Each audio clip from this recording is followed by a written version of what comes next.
Good morning, everyone. I'm just looking through the chat and I see a couple of people in all the different buildings. Really lovely to see that we have people from all the buildings so far.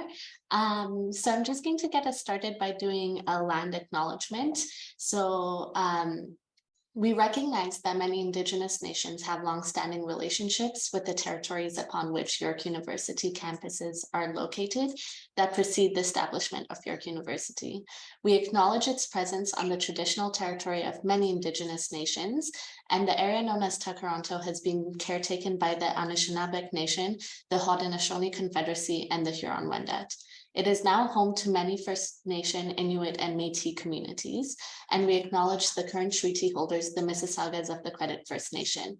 This territory is subject of the Dish with One Spoon Wampum Belt Covenant, an agreement to peaceably share and care for the Great Lakes region. And I know we're all online today, so we might be joining from different areas, but it's important to acknowledge the histories of the land that we're on and the original caretakers, which is why we do this land acknowledgement. And as all of you will be living in residence next year, it's something to start thinking about as you move on. It's how we can respect and show our appreciation for the people who have taken care of this land before us. So next, we're just going to do a quick introduction. As I said before, O'Shea introduced us. My name is Asete, and I'm a residence life coordinator on the York University campus. And in a little bit, we'll explain what that means and what the roles are, and I'll give it to Shreya. Thank you, Asate. Hi, everyone. It's so nice to see you all. My name is Shreya. I am a residence life Don. I've been a Don for 2 years, and this coming year will be my 3rd year. And it's really nice to see people from Dubai, as I'm from there as well. So hi, everyone. Okay. And then just to get into it. So I'll begin by sharing a little bit about what residence life is and how it works at York. So our undergraduate residence communities function under 2 teams. So there's the housing services, which includes building operations, maintenance, residence admissions, and custodial services. So they're the folks that will have been in contact with you so far about which building you're going to be placed in and all that sort of information. And they process all the residence applications. And then after, the team that we're part of is the residence life team, and we're focused on the student experience and support aspects of living in residence. So our main focus is on how to best support students while they're living on campus, and that includes community building, fostering connection, mediating conflict and differences, building security and safety, the provision of learning and development opportunities, addressing misconduct, but mostly, and our main priority is emotional and mental support and referrals to appropriate resources on campus and in the broader community as well. Yeah. I'll just continue on to what Asate was building up to. So I think one of the biggest advantages of like living on campus is the fact that you're not going to be by yourself. Like we said, you have a very large team supporting transition to university during your first year. So the first group of people are residence dons, like just like myself. So we're upper year students, and we receive a lot of training, and which helps us be like which helps us mentor you, and you have the dawn on duty shift. So which will be that we are on duty every day. So you always have folks to call upon during emergencies. We also facilitate events like community builders and educational programming. And we also will refer you to important resources like academic advising, and you have financial advising as well. The other group of dons that we have, they're known as the community engagement don. They take a lead on the building community. So you will see that as soon as you move into residence, you'll meet your community engagement don that they almost like train you, and they'll recruit you to become a leader within residence. And then you have the resident services assistant. These are like our front desk staff, and that they take station like during the evening. So they help sign guests in, and they also refer you to additional supports that you might require. And then next we'll go into the residence life management team. So these are full-time professional staff. All the other staff that were mentioned before are student staff. But the residence life management team is full-time professional staff that oversee residence life. So beyond the Dons, there's 24/7 on-call support from the residence life management team, and they're able to give more student support, whether it's mental, emotional, or otherwise, and again, referral to resources and the management of student conduct cases. A little more on the Don perspective. So we are students as well. We are upper year students living on campus. So what makes us different is that we receive 2 weeks of extensive training in programming, conflict management, student support, and more. So we really focus on supporting students that just come in from different parts of Canada or the world. We basically are your first point of contact. As soon as you move in, you will see Dons help you move in, and we'll have house meetings as in floor meetings set up for you. Just a really big focus on that. We'll be our first point of contact, and we are supervised by residence life coordinators and senior Dons.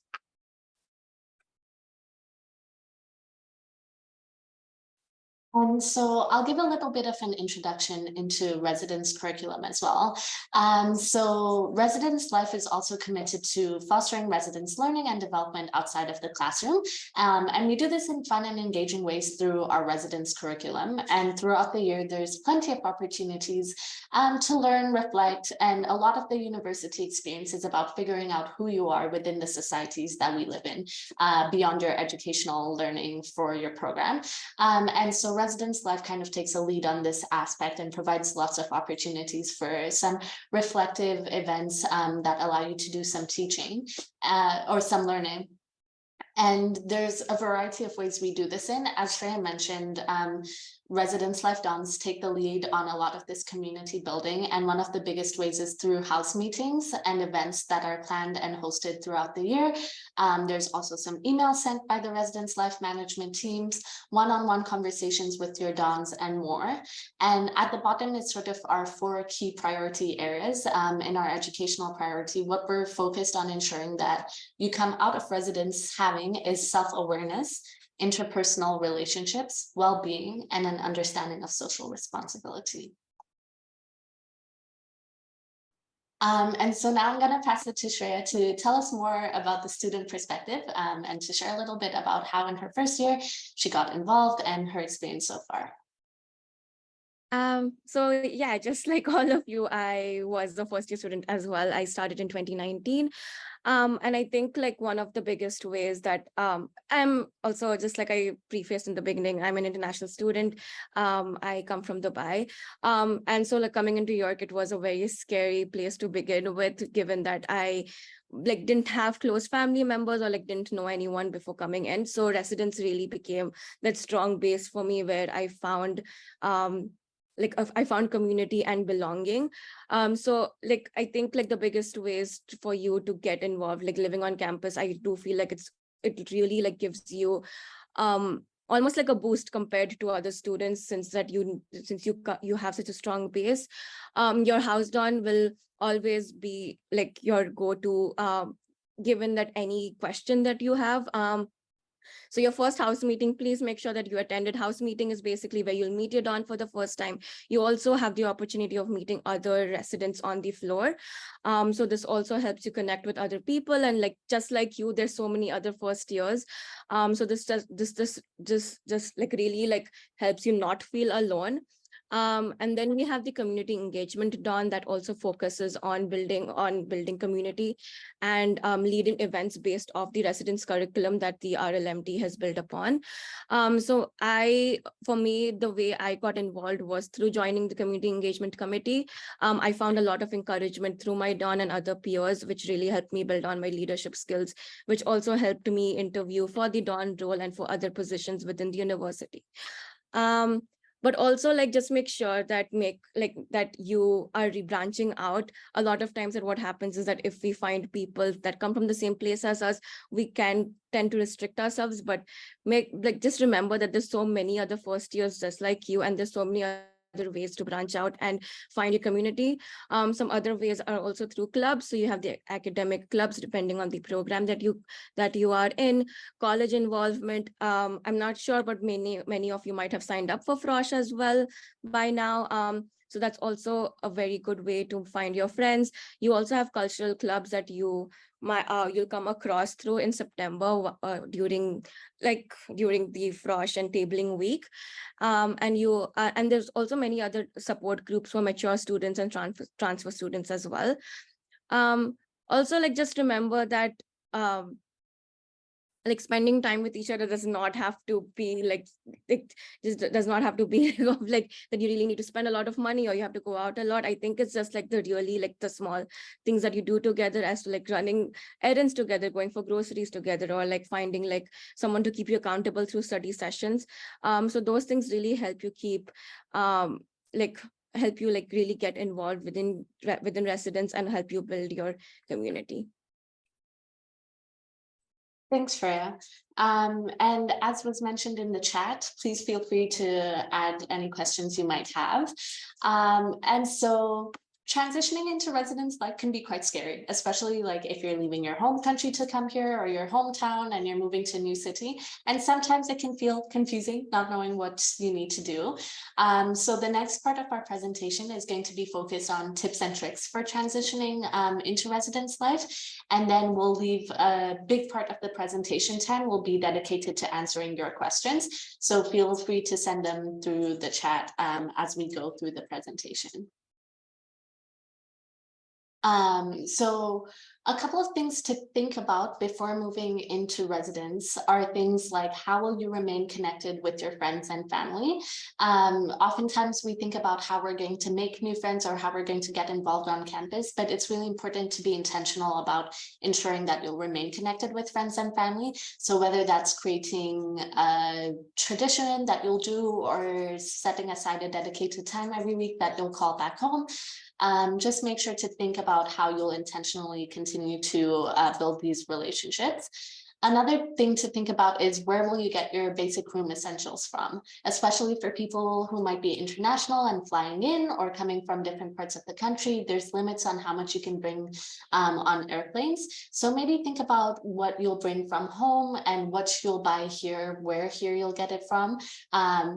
Toronto is a really accessible city, and there's lots of stuff around York that we can get materials from. There's a Walmart, a Superstore, and other really big supermarkets and malls within one bus ride from York. So it's in a really accessible location, but it's important to think about what you're going to bring and what you'll buy here. And it's also an important time to think about money management and time management as compared to high school or different parts. Once you transition into university, you're responsible for a lot more of your life. So it's important to learn sort of about how you'll balance your money, how you'll balance your time once you've moved in. And the last thing to think about is how you're going to balance maintaining friendships with making new friendships. Once you move into university, especially if you're moving into university with people that you might know from high school, it can be tempting to stick with the people that you already know, but it's also important to branch out, as Shreya was saying earlier. So that's an important thing to think about. And then once you're here, or before you get here, there's some important things to do as well. One is attend residence orientation. Residence orientation for first year students and students moving in will be the weekend. Well, first year students will have their own orientation before other returning students move in. So that's a really great time to meet all the other first year residents in your building, in your communities, but also across campus. There'll be opportunities for cross campus collaboration. And as Shreya mentioned, if you can join your college Frosh, do that as well. Attend house meetings and events, because that's where you get to really know the people who will be there with you. And another thing to think about is, this might be the first time that you're sharing a space with someone you don't know. And as you begin, especially if you're sharing a room or a suite with someone, all your house dons will give you an opportunity to do a roommate or suite mate agreement. And this usually happens pretty early on in the year before conflict arises. And so you might be tempted to think like, oh, it's okay, we'll be able to sort out any conflict. But it's really important to do these agreements intentionally from the beginning so that if conflicts arise, you already have a way to deal with it instead of waiting for when conflict arises to try and do any of the conflict management. Another really important thing to do is to reach out to your dons. The dons are here for you from the beginning of the year until the very end of the year. So especially important to attend the first house meeting. And it's also important to note that the resident experience fee that you're paying to live on residence, part of it goes towards creating these events and these opportunities for community building. So you might as well get your money's worth and attend these events so that you're making the most out of what you're paying. And one thing that's helpful to remember is that everyone is trying to make friends when they live on campus, especially first-year students. So you don't have to be afraid of talking to new students or asking them any questions that you might have. Another recommendation is to gain a little bit of the life skills that you might need, especially if you haven't practiced that before. So whether it's doing laundry for yourself, bed making, basic cleaning skills, if you're going to be living in in one of the buildings that allow you to have a stove or that have a stove in them, it's also important to learn a little bit about cooking, grocery shopping, and all those other aspects as well. And then lastly, visit York and familiarize yourself with campus if you can. The York campus is massive. And for someone like myself who has very, very horrible spatial awareness and remembrance, it was really helpful to know a little bit about what campus was like before moving in so that you're not constantly lost.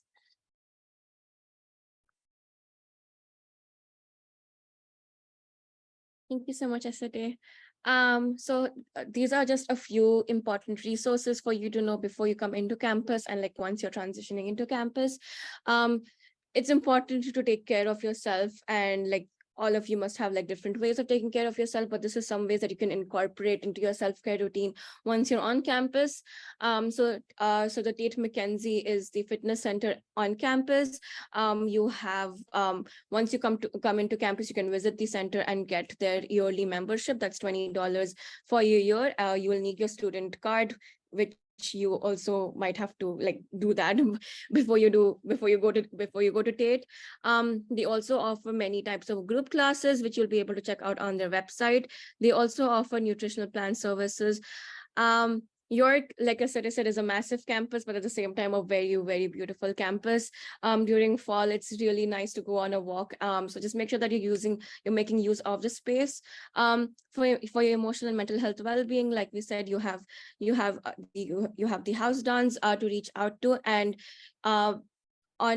if necessary, they might also connect you with the RLC, that's the Residence Life Coordinator. York also has the counseling services. So you are also able to access that. You have 8 sessions throughout your undergrad. And we also have student accessibility services. So if you need any accommodations, that's the department that you reach out to, and they're able to liaison with your professor and give you that accommodation. And for academic and career, we have the Career Center. Academic advising looks different for every program, so that's something that you would reach out to your college for. We also have the program and faculty clubs and mentorship programs. Again, these are very specific to your colleges and programs. So this is something that you have to look deeply into your program/college. And we also have this Office of Student Community Relations that dons can refer you to if needed. So one thing I will say about the resources as well is there are tons and tons of resources on the York campus, and at times you might not know what all of them are. And so as we've been saying throughout this presentation, your dons are a really valuable resource, and they also are trained on what the various resources are on and around campus. So if you're ever unsure or need help with anything, your dons are key in referring you to the resources that you need. And then As we mentioned earlier, housing services and residence life are two different departments. And so I see even in the chat, there's a couple of questions that are sort of more related to the housing services information around deadlines, confirmation letters. And so here's some information that we think might be helpful. The housing services website has a frequently asked questions list that has a lot of information about some of the questions, like what the room contents are, the size of the beds, what the room types are, and all that sort of information. So if you go onto the YorkU housing website, you'll be able to find the majority of the information for these websites. And for the questions you might have. Another thing that's really important to read through is the residence occupancy agreement. That's the contract that the housing services department will send you along with your offer. Read through it just so that you're aware of any expectations from you, and also to know what you should expect from housing services and kind of what they know, what you will be provided with. There's also information about the fees. And another important thing to look into is the meal plan. It's important to consider like what your meal needs are, and then based on that, which meal plan you want to get. And I highly encourage you guys to read through the meal plan and to understand the differences between meal plan and meal plan plus, because that kind of affects where and how you can spend the money that you've put onto your meal plan, which ones can be transferred into the next year and which ones can't. So there's a lot of policies, so it's really important that you kind of read through everything so that you know the most important policies, and you're able to make the best use of your meal plan and all the other services that you're paying for. So yeah, I know earlier in the chat there are some questions about what's in the room and what to bring. So on this slide is a list of some of the contents, and the size of the bed is a single bed in all the residence buildings. So if there's other things that you want, you'll need to kind of get those on your own. But one thing that's important to note is that you're not allowed to have stoves or anything like that inside your own bedroom, as that's a fire hazard. So please be aware of that. Yeah.